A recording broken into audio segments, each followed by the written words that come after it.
Армаңыздар, ардактуу телекөрүүчүлөр, бүгүн биз Улуттук тарых музейинде скульптор, акын жазуучу Кожош Мусаев агайдын эмгегинен жазалган, өзүнүн кол эмгегинен жазалган жалпы буюмдар көрүп турабыз. Мына ошол акыркы эмгек экен. Бул болсо 1,5 жылдын ичинде жазалган эмгеги. Бүгүн биз агайдан өзүнөн сурап, кандай эмгектер жасаганын сиздер менен биргеликте чогуу көрмөкчүбүз.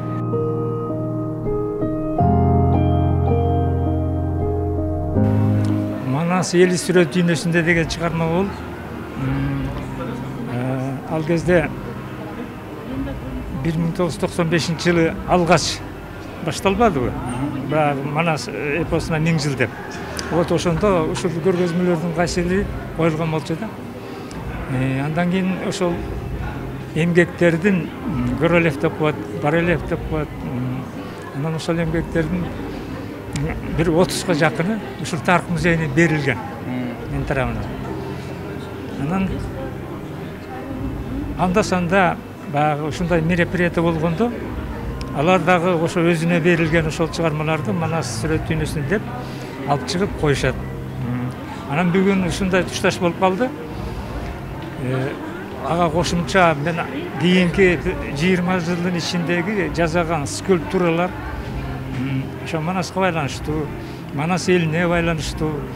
Анан баягы кыргыз эли улуу эл деп келип атпайбызбы?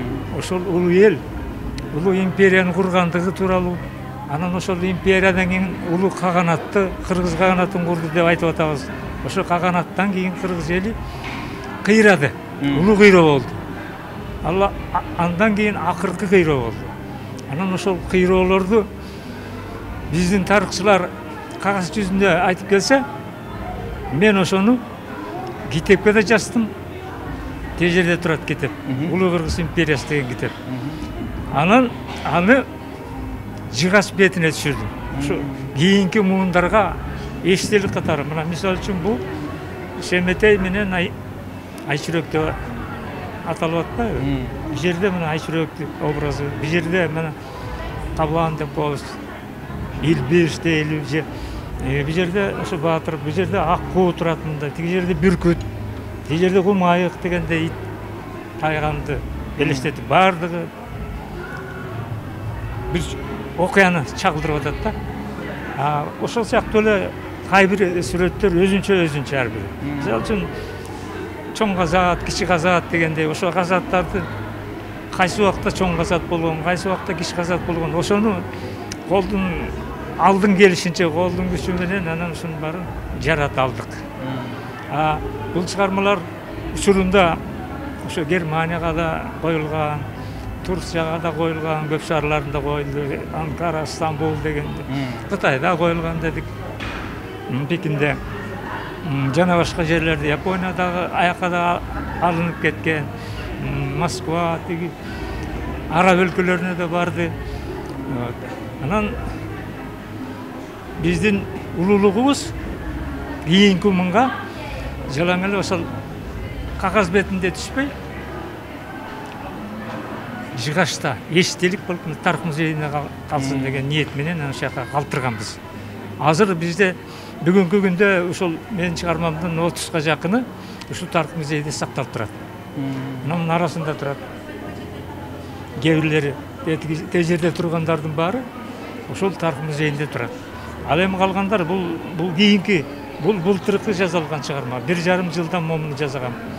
Артыңарда турган чыгарманы 3 жылда жазагам. Мен такайла кармай бербейм да, улуу кыйроо.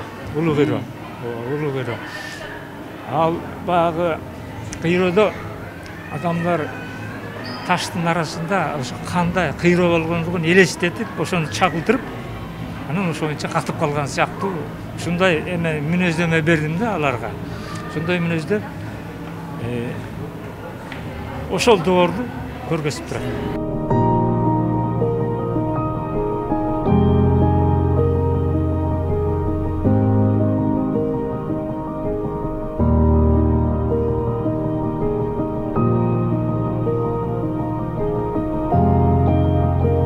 Otuz 5 жылдын аралыгында мен улуу чыгарманы иликтеп кыргыздар байыркы эл экендигин, улуу эл экендигин, А бизде мындай жалпылаштырып эле биз кыргыз эли улуу экен деп айтып келатпайбызбы?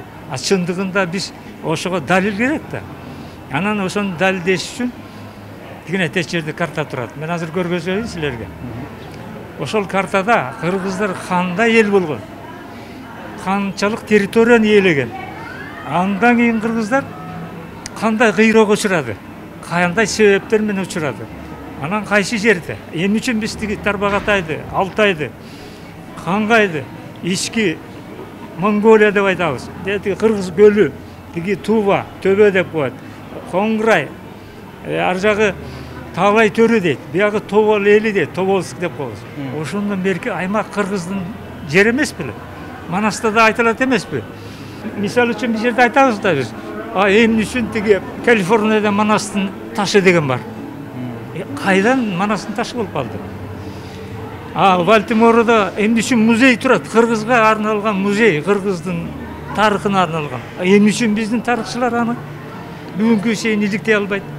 Эмне үчүн Латын Америкасында Байтик деген ат бар, Чоро деген ат бар.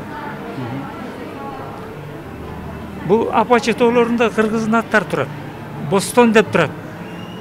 Бизде Бостон урусу бар го, Найман дегендер.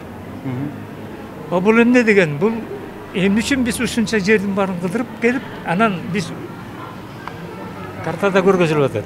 Ушунча бийиктиктен түшүп келип, анан кичирейип отурдук мынакей. Мына картада уже жоголо баштады, акырындан картабыз жоголо баштады. Россия чыга баштады. Мына Россия башталды, мына кичинекей. Мына ошого айланып калды.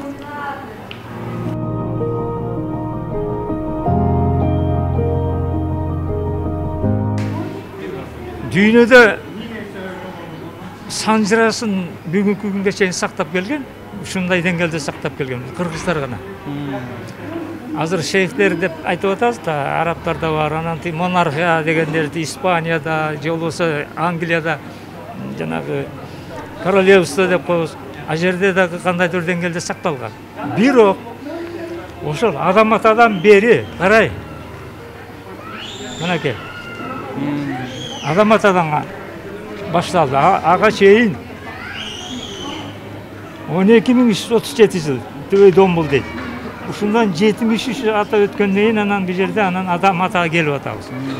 Бул адам ата тууралуу Куранда да айтылат. Куранда адам ата Төбө дейт, Тыва деп коет азыр, Төбө. Ошол жерде обоене адам атанын туулган жери, жашаган жери деп айтат.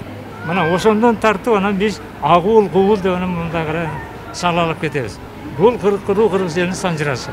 Муну өзүңүз далилдеп чыктыңыз. Далилдеп, ошол тетиги империя, Кыргыз империясы деген китепти жазып, анан ошонун негизинде далилдүү кылып жылынан бери кайсы жылдарда жашап өткөн адамдар.